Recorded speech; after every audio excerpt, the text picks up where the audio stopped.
be joining straight after. Thank you very much.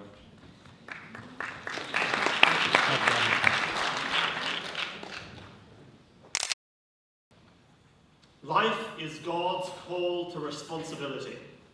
An ambitious claim by Rabbi Lord Jonathan Sacks, and what's more, a fascinating quote, because while it's phrased as a statement, it comes off reflexively as a question, namely, what responsibility are we being called to adhere to? Responsibility implies accountability. If you are responsible for something, you are accountable for it. If it fails, it is your fault, and as such, its perpetuation lies in your hands. And so it is without any hesitation or moderation that I present our responsibility as human beings to promote justice, truth, and peace. In the first chapter of the Ethics of Our Fathers, a tractate of the Talmud that expounds Jewish thought, there are two conflicting statements. The first relates that the world depends on three things: on Torah study, on service of God, and on giving without expecting a reward. The other conversely states that the world endures on three things: justice, truth, and peace. The key to the distinction lies in the semantics, explains our sages. While the former speaks of the initial creation, the purpose of the world, the second refers to the spiritual forces that sustain the social order and civilization itself. Whilst the world was conceived for man to perform holy acts, the state of the universe is maintained through preservation of justice, truth, and peace, with no mention of God.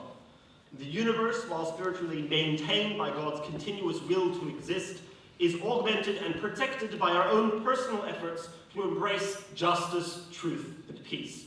Without these, the world would inevitably crumble. This is our responsibility. Tikkun olam, justice, karma, whatever you want to call it, our responsibility is to nourish and preserve humanity. And our divine call is all of life, the life we spend watching endless evil occurring where some choose to do nothing and some choose to act. Seeing this imperfect world made weak by human blunders and arrogance and making the choice to improve it. The world can never be divinely made perfect. Otherwise, we would lack the free will to do evil. There can never be a complete divine justice on earth until one encounters the concept of a Messiah. But even he is only brought about through our actions. So the story goes that the Messiah sits wrapping and rewrapping his bandages on the steps of great cities in every generation, waiting for the world to be ready. Who will say with honesty that when the year 7000 comes along, they will be waiting with balloons and a card for the messenger of God? We are the bringers of our own redemption.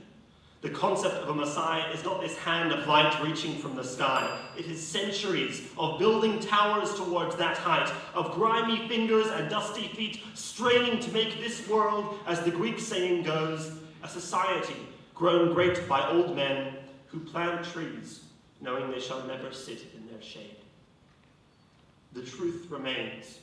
We are inherently, incredibly responsible for the world around us. And whether or not we choose to heed God's call of our responsibility to pick up the fallen man or speak words of peace, that call persists. Every day, at every second, we continue to do nothing.